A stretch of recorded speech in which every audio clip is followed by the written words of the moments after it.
What's good, Panther Nation? It's your boy, Myron McRae, a.k.a. Tornado McRae across the skies of the internet, here with another episode of Panther Pride TV, your one-stop shop for all your Panther notifications and your Panther obligations. And it is Tuesday, y'all, and guess what? Full pads was yesterday, and them boys is scrapping. Woo! Yeah, baby! That's what I've been waiting for. Them boys are fighting. Them boys are putting the wood down. They are showing out. They are laying down the law, and I love it. I love it. But let's go ahead and get into the docket, man, because I know that's honestly what y'all be clamoring for. Y'all want to see what I'm talking about. So, updates from yesterday from day 5, training camp. Here's the thing, man. First things first. Full pads. Hot football weather. It's like full pads, hot weather, football, sparks are going to be flying.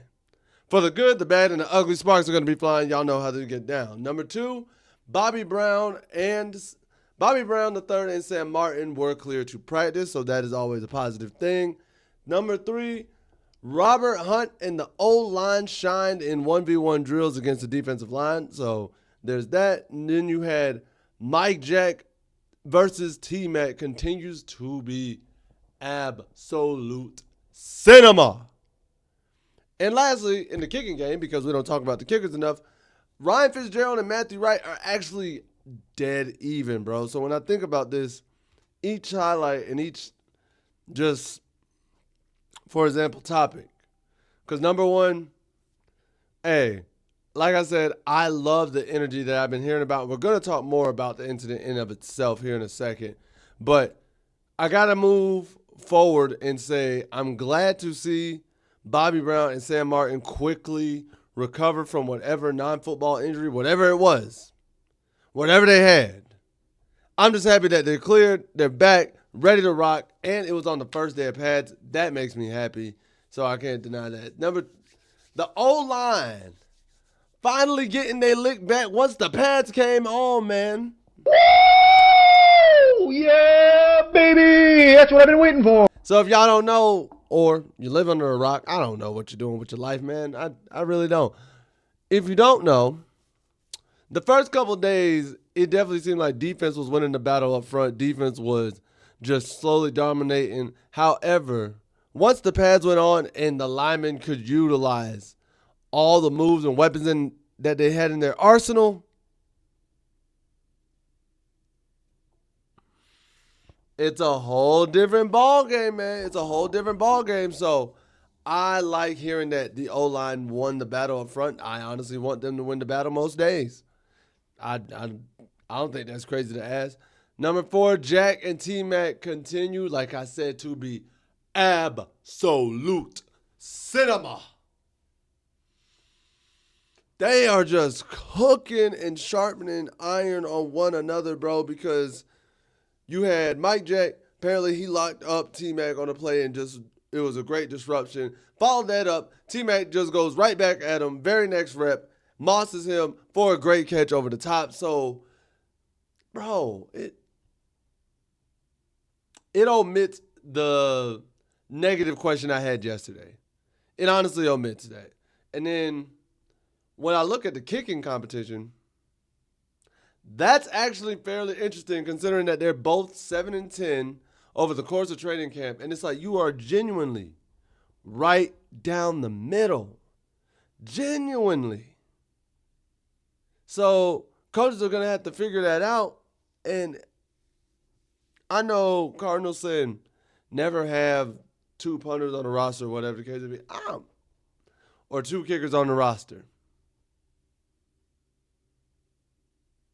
I might disagree with that statement, man. I really disagree with that statement because you can never have too much insurance policies and things of that nature. But, hey, y'all know the deal.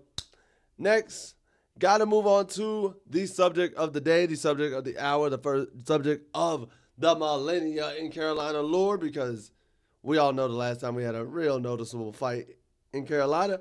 But first full day of fans equals the first full day of fisticuffs. Huh? Yeah, man. Yeah. So during yesterday's morning session, Chuba Hubbard was catching He was leaping to make a catch for a pass. He caught the ball and everything and was leaping. Next thing you know, Trayvon Wallace apparently knocked fire from this man. So much so he got up swinging, ready to rock and roll. It always happens. It always happens in football, no matter the level. Elementary, middle, high school, college, pro league, overseas pro league. You hit the QB, or not even QB. You hit me the wrong way. We gonna have some furniture moving in this house, bro. Like, I can't take that. And that's what Chuba said. And I think that's hilarious. But what's even more hilarious, or matter of fact, I think what indicates a good sign is what Coach Canales said afterwards in regards to the fight. So here's what he said. He said, it's football. We got to toe the line. We got to play physical, and a lot of times it's not personal. It's just football. Guys will respond passionately, and they don't like getting blocked on their butt. They take it personal. But there was a lot of physical play throughout practice, so that's going to happen. Hey, Mans did not lie. Mans did not lie just now. He's speaking the truth. Because that right there, like, I need y'all to read that again, man. That is a message you can't. Give him again. Message. Dave is talking to y'all, and he's letting you know, hey, we got to have that fight. We got to have that dog in us, man. We got to have that fight. And then, obviously, you got to have the one guy who started the fight, in Chuba, and get his perspective. Here's what he had to say about it. He's like, just a football play. He's playing hard. That's what coach preaches. So nothing to be mad about. It's just football. Obviously, a lot of emotions in it, but he's playing hard, and that's what we need. So I love it. I mean, football is all about emotions. Obviously, I got hit, reacted a certain way, but like I said, he's playing hard, so I can't be mad about that. At the end of the day, he's playing physical, playing fast. I don't think anybody's really thinking about how you're going to hit somebody. He's just trying to make a play. I don't fault anybody for playing hard. That's what I love. I'm not going to lie. I react crazy sometimes. I love football. I'm emotional, so that's how it is. I'll go in there in the locker room and know it's all love. He knows that, though. Hey. Woo! Yeah, baby! That's what I've been waiting for. W Mans for just being like, hey, it ain't nothing that serious. Yeah, I got mad, but it ain't nothing that serious. It is not nothing that serious. But with all that, the question got posed to Coach Canales again in regards to physicality. And is this the physicality he wants, or does he even want physicality like this at camp? And he says, yeah, I just want to see a physical brand of ball. These guys should be flying to the ball full speed and have to make decisions on how to take care of our guys when they're in vulnerable spots. But it's going to be physical. Inside is going to be physical on the back end of it as well. So I want them to push it to the limit, and we'll pull them back from there. We cannot hesitate, and we cannot create bad habits by not finishing. You see trends? If we don't capture the physical nature of the game, it takes games to kind of get your tackling down and to get all those things. So we have to make it come alive this camp. Message. Coach up here. Coach thinking up here. Brain. Big brain. But I like that. Honestly, physical style of football, physical brand of football, you have to have it in this game today. And allowing your players, like I told y'all the other day, it's easier to tell a player that's going all out to pull it back than try to get a player to go to that next level. So I'm all for it. I'm all with it. And then next, turns out, man, I think this is a feel-good story. So Dabo Swinney was actually one of the reasons behind Hunter Renfrow's return to the NFL. Low-key kind of shocking, low-key kind of shocking. So to recap, we all know that Renfrow's ulcerative colitis was what caused him to miss all of 2024 last year, right?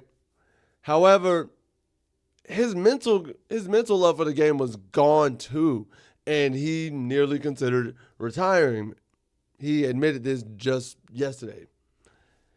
And he said one of the reasons that he did it was because of his college coach, Dabo Swinney, supporting him through all of this.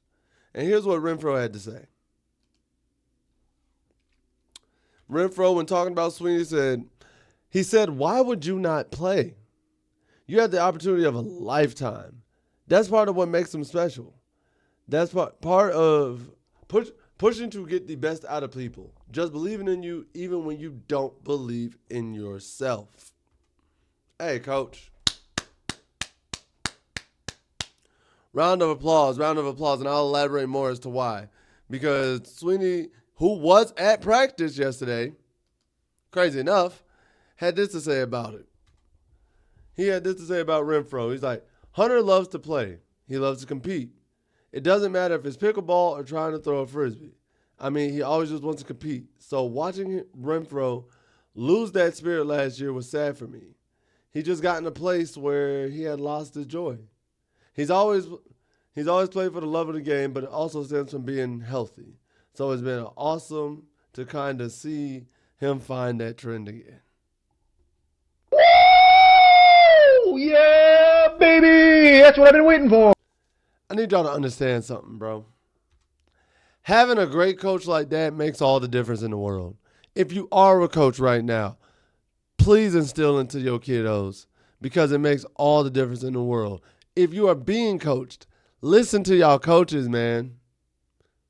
Listen to them. They're trying to help you. They really, really are.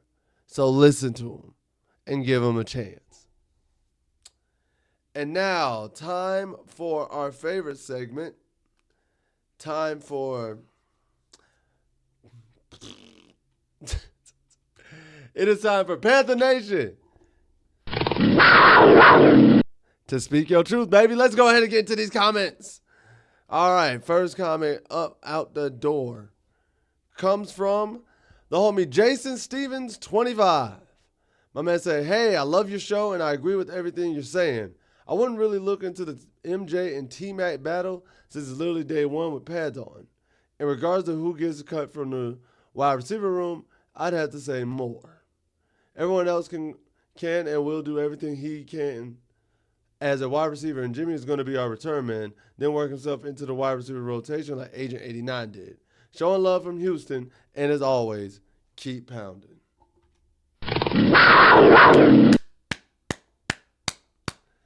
Hey, Jason, shout out to you, my boy. I greatly appreciate the love, and I'm glad you see where I was coming from with that. I do greatly appreciate it, though. Next comes in from the Green Dank one. He says, we're building properly for the first time, long time. You wait till you're ready for a Super Bowl, then you spend on big names to fill a hole or two. Message. I mean, he's not wrong because when we made our 2015 run, we signed Jared Allen right before that. And Jared Allen was a big name at that time. So I see where he's coming from. It makes sense. It's a tried and true method. You got to do it. And then lastly, comes from Evan. Oh, wait, hold up. Hold up. Did I do it? Gotta give you a soundbite. Danquin, hold up.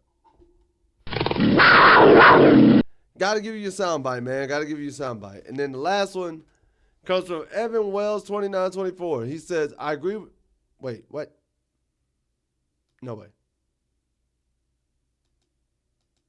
Oh, okay, yeah. All right, cool. Had to make sure.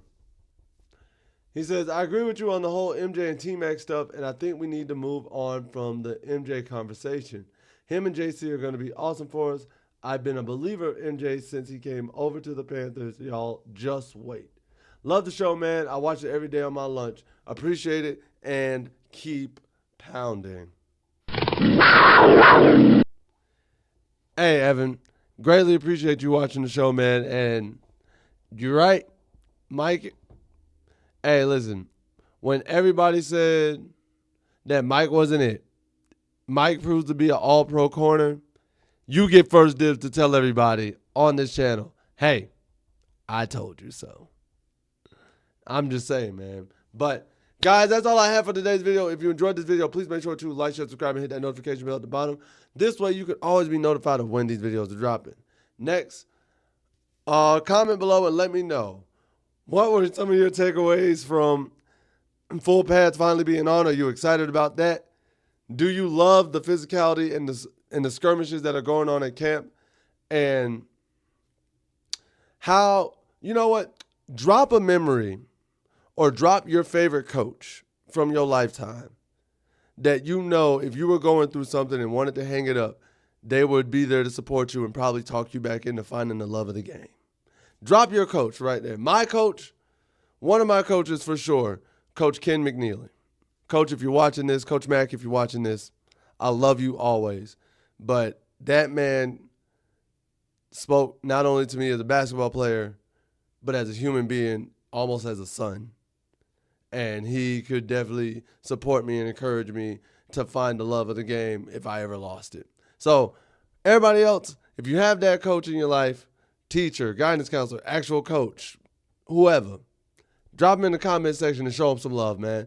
Because at the end of the day, what do I know? I'm just a skinny brother with 2 tats. Peace, much love to all you Pats Nation. Take care, later days, and as always, keep pounding. I'll see you next time.